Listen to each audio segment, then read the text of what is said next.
Pak ya sebelumnya atas waktunya Pak ya. Mau ada wawancara sedikit Pak berkenaan dengan modul 3.1 yaitu tentang pengambilan keputusan berbasis nilai-nilai kebajikan sebagai pemimpin Pak ya. Iya. Oke, mungkin sebagai pengantarnya itu dalam pengambilan keputusan itu ada dua model ya Pak ya. Yaitu bujukan moral dan dilema etika.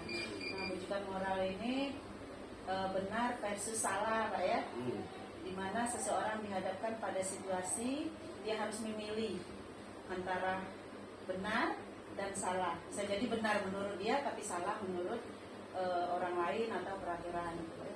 Terus yang dilema etika itu benar versus benar Pak ya. Jadi seseorang dihadapkan pada situasi kedua-duanya benar, namun dia tetap harus memilih walaupun itu bertentangan. Ya. Oke, kita mulai Pak ya. Selama ini bagaimana Bapak dapat mengidentifikasi kasus-kasus yang merupakan dilema etika atau bisikan moral?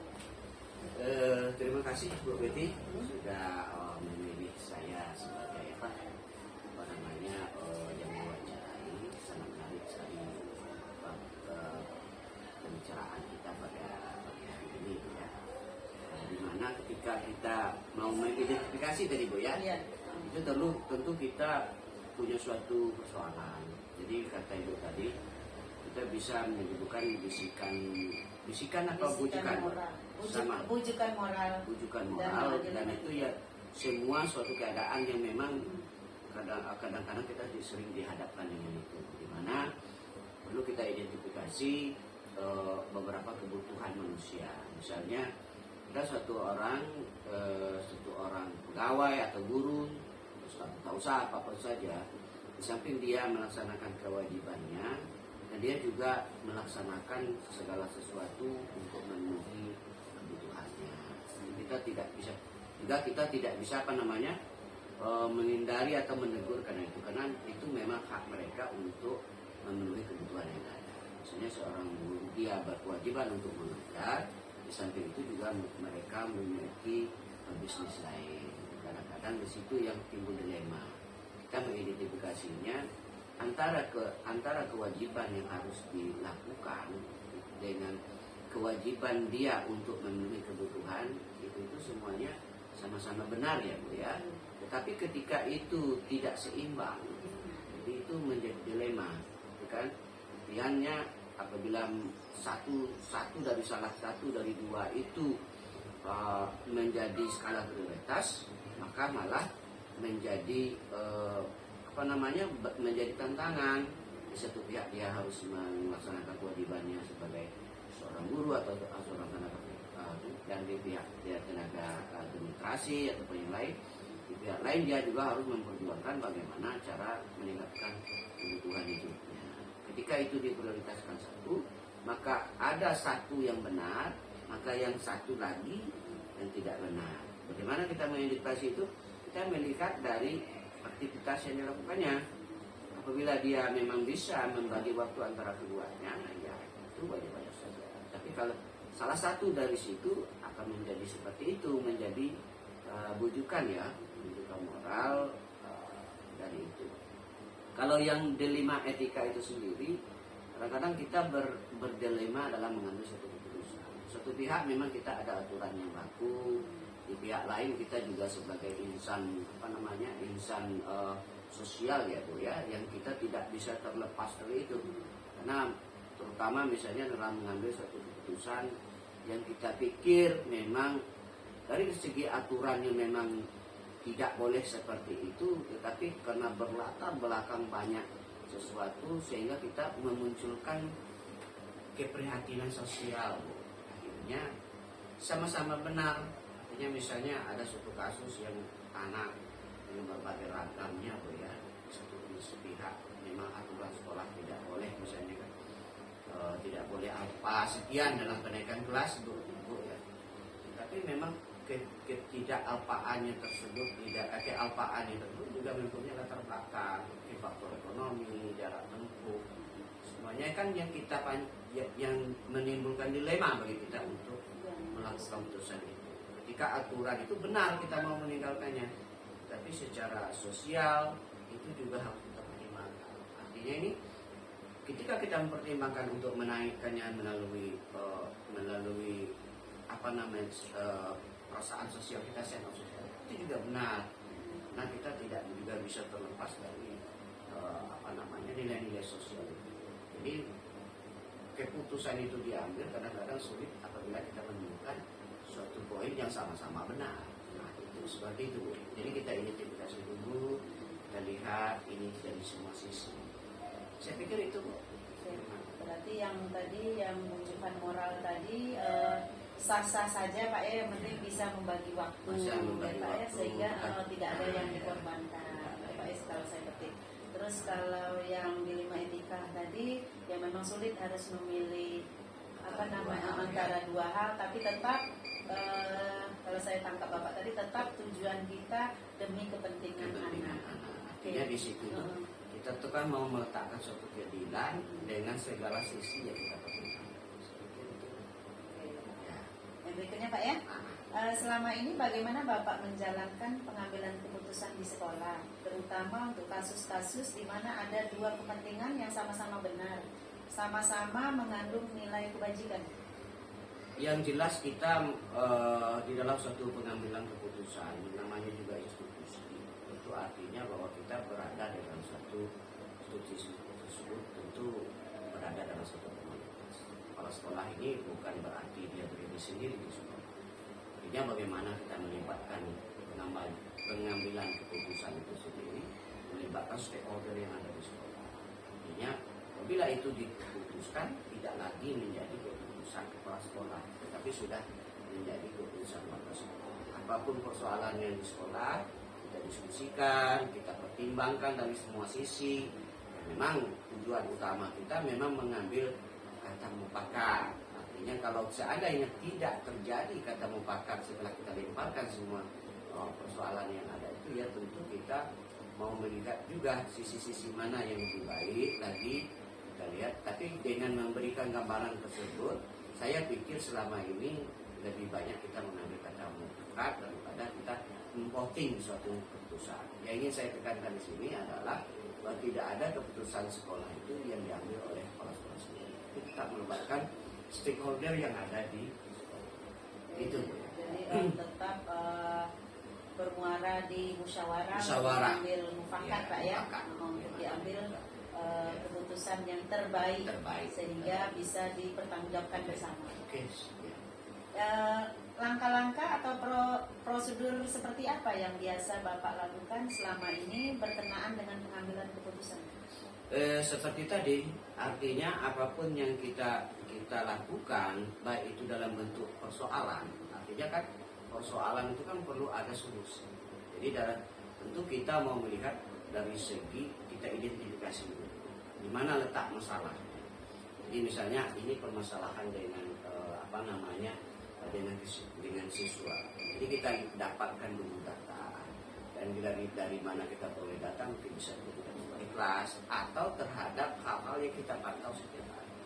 Artinya kita melihat siswa ini sudah mulai tidak bagus dalam kedisiplinannya, atau kita melihat juga siswa sudah mulai bosan dengan pembelajaran. Tentu kan kita identifikasi apa persoalannya, apa memang karena siswa itu malas, atau juga bisa karena dari tenaga pendidik itu sendiri. Nah, ketika sudah diidentifikasi seperti itu, maka kita akan mengajukan itu dalam suatu tim bagaimana untuk mencari solusi yang terbaik. Artinya ketika dia bermasalah dengan kedisiplinan, kita akan coba menemukan di dalam rapat sekolah siapa-siapa yang kita libatkan, mungkin dari kesiswaan, mungkin dari yang terkait dengan itu, OSIS kan. Kita coba petakan masalahnya di mana. Setelah kita petakan masalah tersebut, ya kita buat rencana tindak lanjutnya.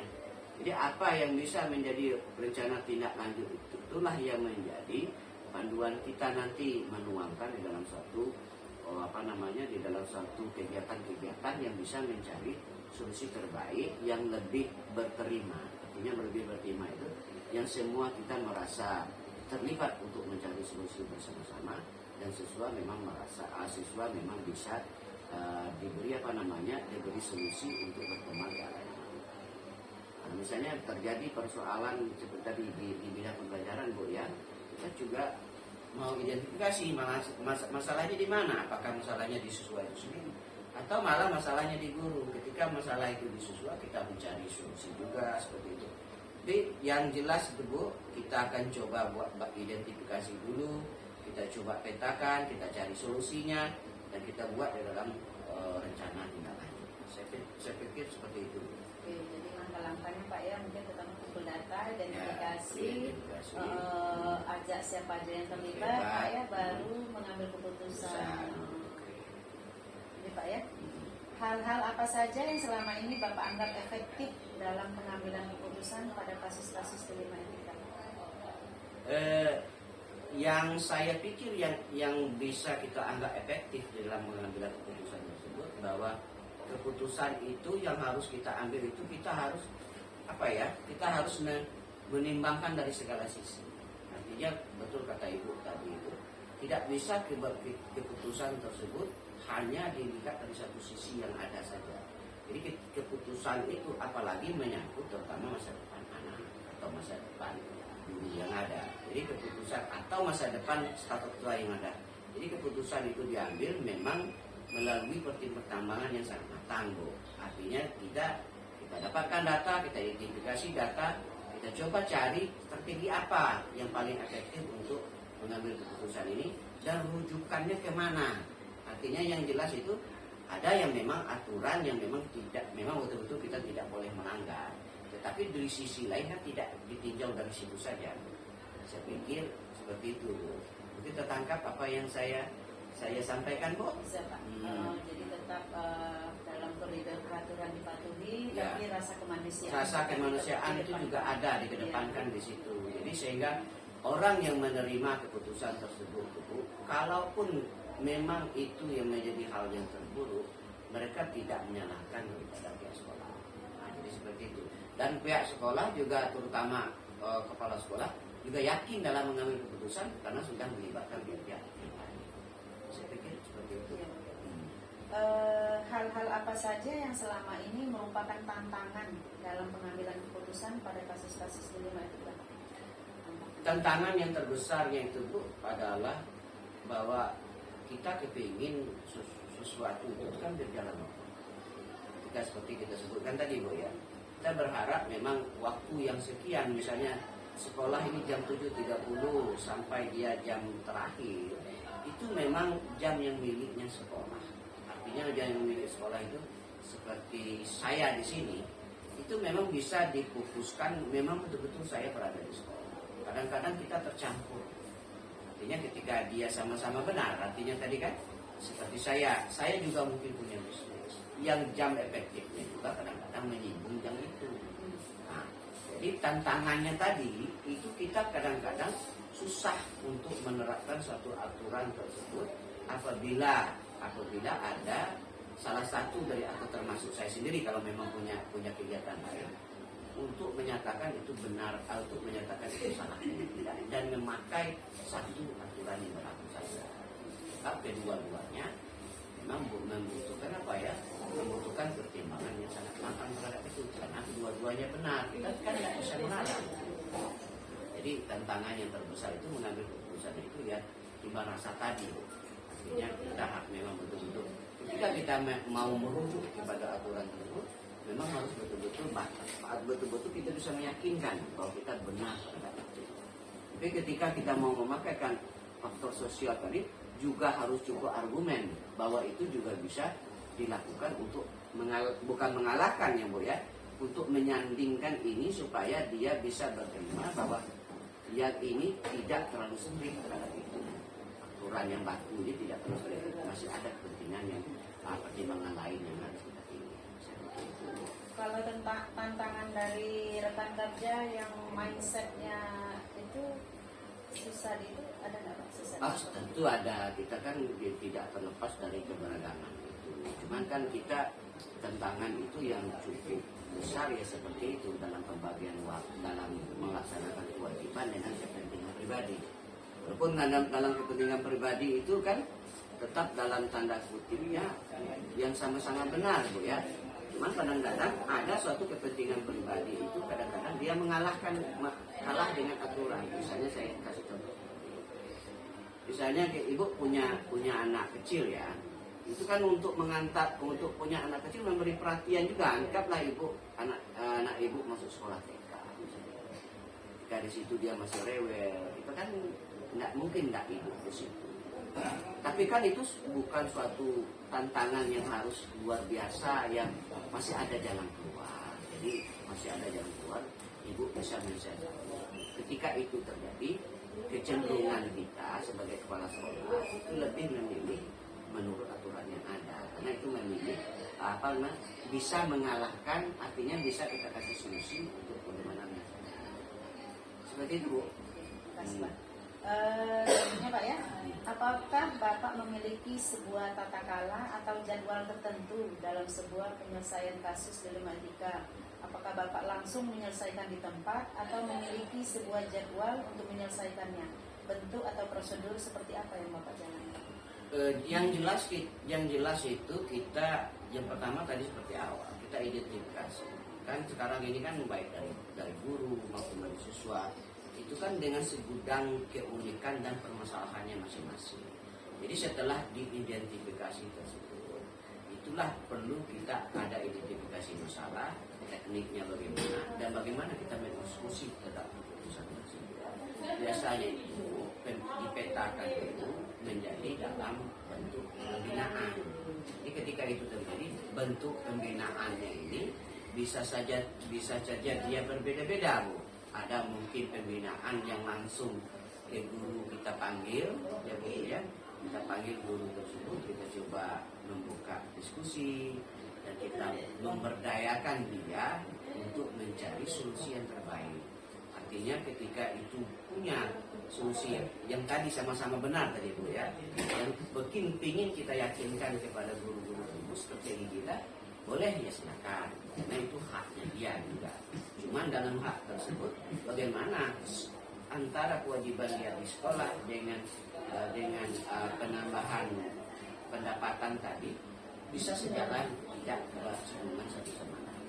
Nah, kita berharap solusinya itu tidak menjadi solusi yang diberikan kepala sekolah, tetapi kepala sekolah lebih bagaimana dia memberdayakan yang punya masalah, yang masih punya masalah itu, untuk mencari solusi terbaik dari dia sendiri. Supaya kenapa? Kalau itu sudah dicari dengan dia sendiri, kita meyakini bahwa itu terbaik untuk dia mengatasi masalah yang dihadapinya. Tapi kalau kita dari saya sendiri, Bu, itu kita takut belum tentu itu terbaik untuk dia. Tapi yang dilakukan sekolah sebagainya, ketika itu terjadi yang seperti itu, kita lebih memberdayakan beda guru atau staf tata usaha atau yang lainnya warga sekolah yang ada untuk mencari solusi tersebut sehingga permasalahan itu bisa berhasil. Saya pikir itu. Jadi pemberdayaan potensi yang ada, cari solusi terbaik dari dia ya, win solusi dari dia. Yang penting yang harus kita tanamkan adalah bagaimana kewajiban itu tidak terlantar. Jadi kita tidak membatasi itu karena haknya, tapi sekolah juga tidak.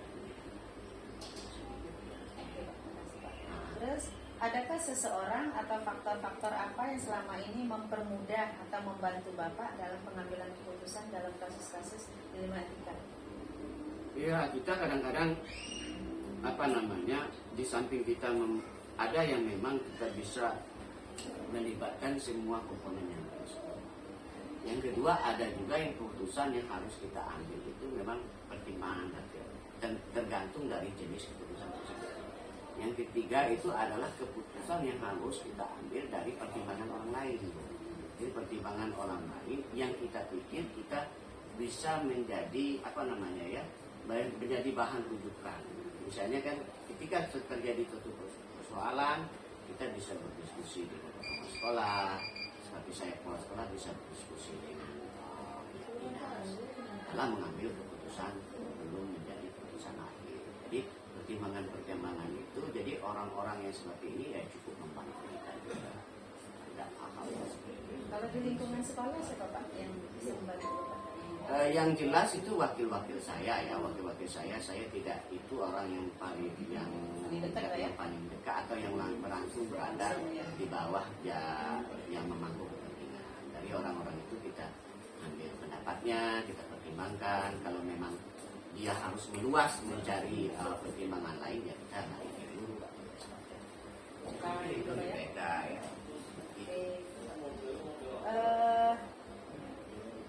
Terakhir nih nampaknya Pak ya, Iya, sudah. dari semua hal yang telah disampaikan tadi Pak ya, pembelajaran apa yang dapat dipetik dari pengalaman Bapak mengambil keputusan dilema pembelajaran? Pembelajaran yang bisa dipetik itu artinya Bu, bahwa kita lebih bisa bijaksana dalam artinya kita tidak mengedepankan mengambil keputusan dengan emosional.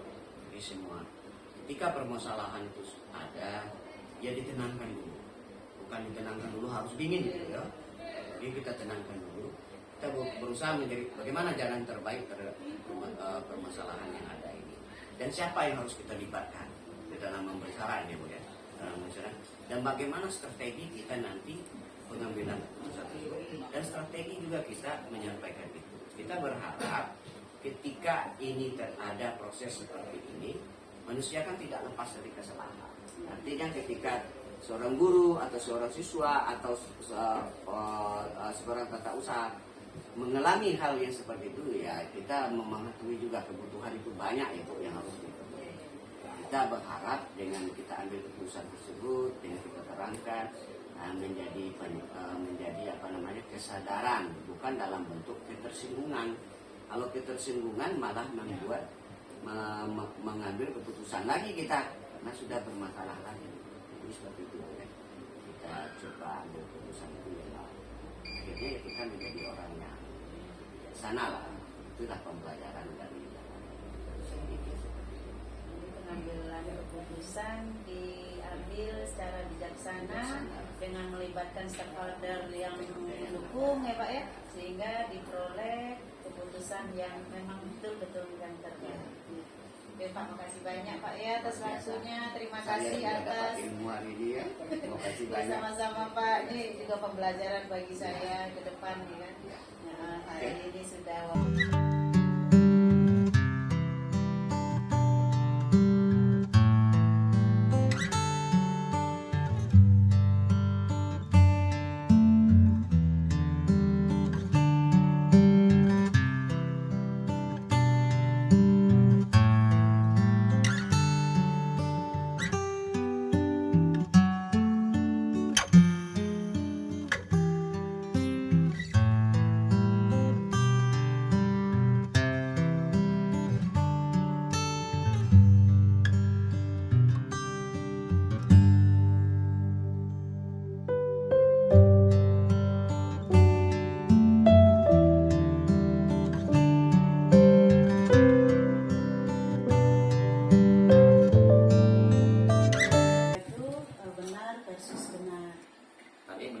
benar versus salah, yang rujukan moral, yang dilema etikanya benar versus benar.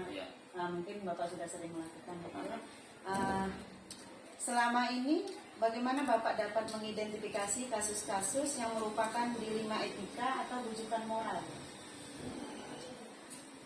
Kalau dari pengalaman Bapak yang sudah itu dari kegiatan-kegiatan atau dari permasalahan-permasalahan yang sudah diungkapkan melalui rapat majelis guru, kemudian dari guru BK terutama wali kelas, guru yang pembelajaran itu disampaikan melalui forum-forum rapat bulanan.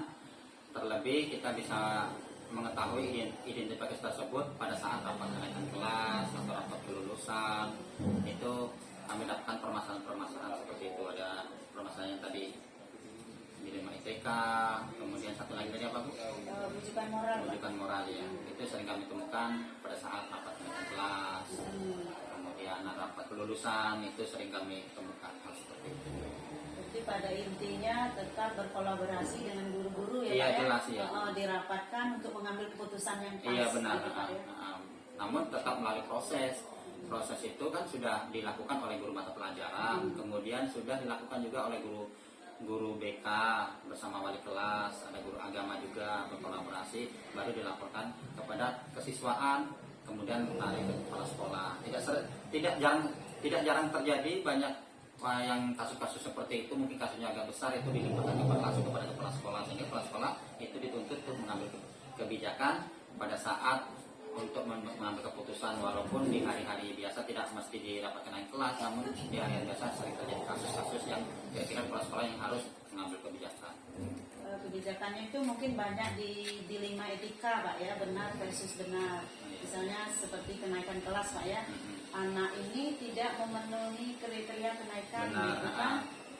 Dari segi seharusnya kan dari kita mengikuti aturan dia kan tidak naik gitu kan benar juga kita mengikuti aturan kan, tapi dari segi rasa kasih sayang kita sebagai guru kita ada kasih rasa kasihan, itu kan benar juga Pak ya. Berarti dilema etika benar versus benar sering ada terjadi ya Pak, sering terjadi itu sering terjadi. Namun ya di sini ada yang mungkin tidak mau menerima, kan kita guru kan banyak. Nah, jadi ada guru yang menerima hal seperti itu, namun ada guru yang gimana ya, pokoknya kalau seperti itu tetap tidak naik. Nah, kan seperti itu. Ada yang tapi idealis ya. Iya, ada idealis, namun kita tetap mengadakan suatu rapat, mengambil keputusan bersama.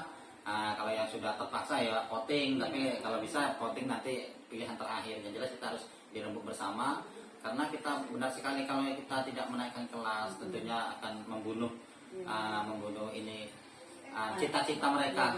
Ada jangka pendek, jangka panjang. Cuma banyak pengalaman anak-anak yang mungkin yang di kriteria tidak naik seharusnya, mungkin karena kehadiran, mungkin karena nilai.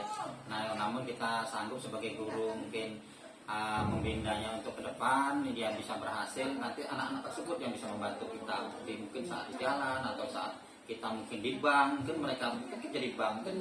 Nah, itu banyak kasusnya anak-anak seperti itu, malah banyak yang bisa membantu guru. Dia daripada mungkin bisa jadi anak-anak yang mulus-mulus saja, bahkan dia juara kelas, mungkin suatu saat tidak akan mengenal kita karena mereka sudah lebih dari kita, jauh dari kita, mungkin kita tidak ada urusan dengan kita lagi. Ya itu kita harus kita pertimbangkan juga bahwa cita-cita anak itu tergantung dengan kita. Bukan tergantung pada waktunya saja, tapi kita sebagai guru di sini itulah tugasnya sebagai wali kelas, tugas sebagai guru mata pelajaran, tugas sebagai guru BK, kesiswaan, pembina OSIS itu bekerja sama untuk mengolah anak tersebut yang tidak baik menjadi lebih baik lagi. Nah, supaya anak itu tersebut bisa menemui jalannya menuju keberhasilan mereka masing-masing.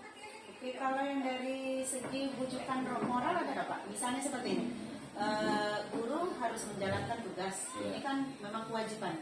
Benar ya? Benar. Terus guru ini punya bisnis gitu. Dari awal bisnisnya mungkin semakin berkembang. Akhirnya dia punya dilema nih Pak. Memilih bisnis, mengabaikan kewajiban. Benar salah kan? Menurut dia ini benar juga. Tapi melanggar peraturan. Itu pernah terjadi nggak? Benar, pernah terjadi sini. Jadi kan guru ini kan ada yang multi talenta. Kemudian di samping dia mengadakan pembelajaran tetap sebagai guru di sekolah, namun ternyata dia membuka suatu usaha ya di rumah, seperti ya, mungkin dia hobi membuat kue atau segala macam kan. Dia buat banyak buka cabang, sehingga pembelajaran yang dilakukan di sekolah itu cuma sekedar dia melaksanakan tugas, tidak ada tanggung jawab sedikit pun terhadap siswanya. Ya siswanya mau nakal, siswanya mau paham, siswanya mau ikut belajar atau tidak, dia datang ke sekolahan, itu pun sering tidak hadir di sekolahan, namun bisnisnya terus berkembang.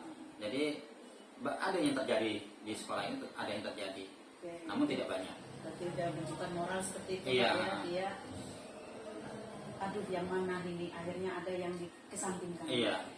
Selanjutnya Pak ya, selama ini bagaimana Bapak menjalankan pengambilan keputusan di sekolah, terutama untuk kasus-kasus di mana ada dua kepentingan nih Pak, yang sama-sama benar atau sama-sama mengandung nilai kebajikan?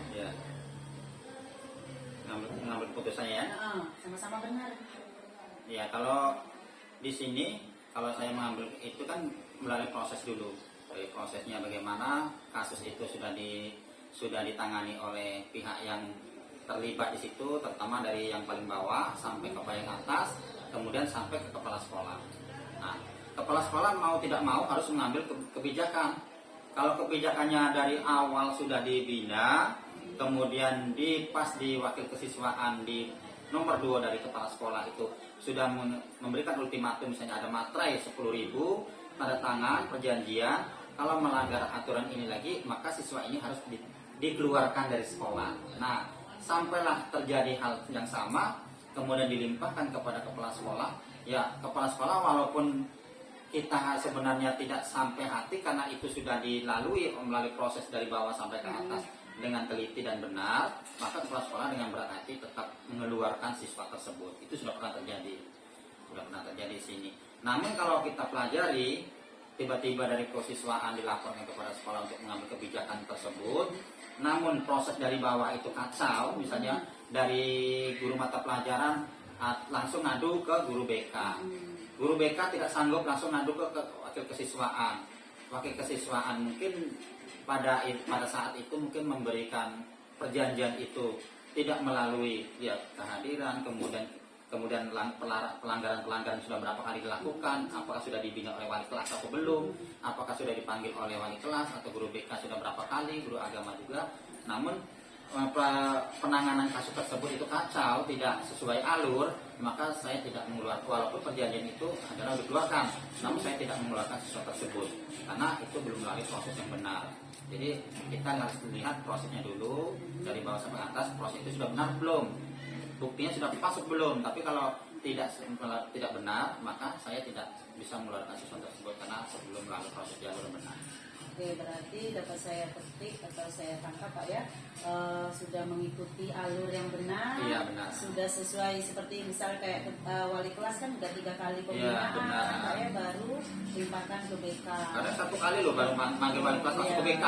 Berarti belum benar. BK sekali itu langsung ke kesiswaan, langsung jadi cuma sekali-sekali. Iya. Malas ini sudah, apalagi ya ada misalkan guru BK yang tersinggung dengan guru adik grup mulut ibu ini seperti ini, lu seperti ini. Nah, itu sering. Jadi kita sebagai guru itu kan harus mementingkan kepentingan siswa sekarang ya, Benar. menghamba kepada murid. Artinya kita harus memang memahami kepribadian anak tersebut. Jangan kita serta-merta anak ngomong tersebut kita sebagai guru langsung tersinggung dan kita dendam. Nanti kita bawa di rapat, ini tidak naik karena ini sudah sini. Itu tidak boleh sebagai guru. Kita meluruskannya. Itulah guna wali kelas sebagai orang tua kedua dari rumah. Ya, namanya anak-anak Pak ya, kita sebagai guru harus berlapang hati. Iya. Ya. Oke, lanjut Pak ya. Langkah-langkah atau prosedur seperti apa yang biasa Bapak lakukan selama ini berkenaan dengan pengambilan keputusan tersebut? Jual Langkah-langkah atau prosedur seperti apa yang biasa Bapak lakukan selama ini berkenaan dengan pengambilan keputusan tersebut? Iya. Langkah-langkahnya. Iya, langkah-langkahnya ya tadi ya, langkah-langkah dilalui dengan alur dan proses dari bawah sampai ke atas. Itu sudah mulai tahapan-tahapan yang jangan sampai tahapan itu terloncatkan sehingga pengambil keputusannya itu tidak salah. Jadi mulai dari bawah, pembinaan dari bawah, kemudian sampai ke atas. Ya, ke atas artinya sampai ke wakil siswaan, baru sampai ke kepala sekolah. Jadi jangan langsung ada masalah ini, kepala sekolah turun. Nah, itu tidak dibolehkan. Jadi ada prosesnya, ada alurnya. Karena kalau udah sampai ke puncak itu nggak bisa diturunkan lagi. Iya, benar. Oke. Jadi Pak ya, hal-hal apa saja yang selama ini Bapak anggap efektif dalam pengambilan keputusan pada kasus-kasus dilema etika? Yang paling efektif caranya? Coba kalau Ibu utarakan lagi dilema etika itu apa lagi tadi? Dilema etika itu benar lawan benar. Jadi situasi yang dihadapi seseorang dalam kondisi yang ini benar, dia harus memilih. Tapi harus memilih. Kayak tadi saya contohkan, menurut aturan kita mengikuti aturan dan benar kan, anak ini sebenarnya tidak naik. Iya. Benar kan, kita mengikuti aturan. Tapi dari segi hati kita, kasih sayang kita sebagai guru, kita kasihan anak ini. Berarti keadilan versus kasihan gitu kan. Nah, apa ya cara yang efektif mungkin yang Bapak lakukan? Iya. Sebenarnya cara yang efektif itu kita harus menyadari, kita kesampingkan dulu kepentingan ego kita sebagai guru. Itu kita menganggap dan kita memandang bahwa kepentingan siswa, masa depan mereka dan kehidupan mereka itu lebih penting.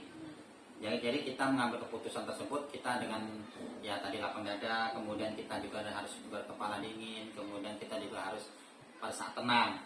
pada saat kita mungkin lagi banyak masalah, kemudian mungkin lagi galau, guru-guru kita mau mengambil keputusan terutama kepala sekolah, itu tidak dibolehkan atau tidak dibenarkan. Kita tenangkan dulu dan kita memandang siswa itulah adalah masa depan yang akan mereka lakukan, itu lebih penting daripada ego kita, sehingga keputusan yang kita ambil itu tidak salah. Berarti intinya tetap kita melihat muaranya ke siswa, Siswa, lain, benar. walaupun mungkin dengan guru ada yang bertentangan. Iya, benar. Pada akhirnya kan bisa dirembuk lah dengan cara baik-baik, Pak ya. Iya. Oke, kita lanjut, Pak ya. Hal-hal apa saja yang selama ini merupakan tantangan dalam pengambilan keputusan pada kasus-kasus dilema etika? Iya. Tantangan. Tantangannya jelas ada di tantangan ini. Di satu sisi kita akan menerapkan disiplin sekolah, martabat sekolah, harga jual sekolah, harga diri sekolah, dan harga diri kita pribadi. Iya. Nah, sebagai kita kepala sekolah, kita mau sudah ngomong A, maka ludah yang telah dibuang jangan sampai dijilat kembali. Itu istilahnya. Artinya itu yang sebagai tantangan. Pada saat kita menganggap itulah yang lebih penting, maka secara tidak langsung, secara tidak sadar kita sudah membunuh mereka, membunuh istilahnya harapan-harapan mereka. Walaupun mereka tidak sadar, melakukan hal-hal seperti itu. Katanya itulah paling baik menurut siswa. Kemudian itu sudah hebat menurut siswa, dan mereka tidak sadar bahwa itu salah. Nah, namun pada kenyataannya kalau kita mengambil keputusan tadi sebagai tantangan dan kita memang harus ultimatum siswa tersebut keluar atau siswa tersebut tidak naik atau siswa tersebut skor. Nah, kita sama saja itu tantangan kita harus seperti itu. Tapi yang lebih baik lagi kita seperti tadi harus menganggap kepentingan siswa. Mengapa hal itu bisa terjadi? Mengapa hal itu dilakukan mereka? Artinya kita harus menggali kembali untuk menentukan suatu kebijakan yang akan kita laksanakan, akan kita putuskan. Nah, itu sebagai tantangan. Tantangannya kita harus martabat sekolah tadi, kemudian kita harus juga menerapkan disiplin, tapi kita harus membantu mereka juga yang kira-kira masih kehadiran berjalan Senin Kamis sekolah. Itu yang harus kita tantangan saya sebagai kepala sekolah selama ini. Jadi untuk menentukan kebijakan mereka keluar atau mereka diskor dengan aturan-aturan disiplin sekolah yang sudah kita buat, namun sulit nantinya akan kita laksanakan karena kita harus memikirkan apa sih sebenarnya permasalahan mereka. Kita harus cari dulu, gali dulu apa yang terjadi. Bisa jadi broken home di rumah, itu yang terjadi. Maka itu sebagai tantangan untuk menerapkan disiplin, kemudian menerapkan aturan-aturan sekolah yang sebenarnya. Itu tantangan bagi kita terutama sekolah-sekolah di daerah-daerah seperti ini. Kalau dari rekan kerja ada nggak tantangan? Dari rekan kerja ada juga tantangan. Dari rekan kerja, misalnya pada saat kenaikan kelas, mereka tidak memahami kriteria kenaikan kelas itu tidak memahami, sehingga dilihat dari satu sisi, dari kehadiran misalnya bolos sampai 30 kali satu semester, artinya kehadiran mereka kurang, pagi ada siang nggak ada. Nah, itu langsung guru tidak naik, pokoknya tidak naik. Kalau naik saya malas mengajar, misal itu ada juga yang terjadi seperti itu. Nah, ada juga wali kelas atau guru-guru mata pelajaran dia cuek mengajarnya, sudah ngajar, dia ngajar sudah selesai, tidak ada pembinaan siswa mau paham atau tidak ada refleksi, tidak ada umpan balik, kemudian mau tuntas atau tidak, mereka yang penting mengajar, tidak membimbing, tidak mendidik, tidak melatih, sehingga siswa tersebut ya berjalan seperti itulah.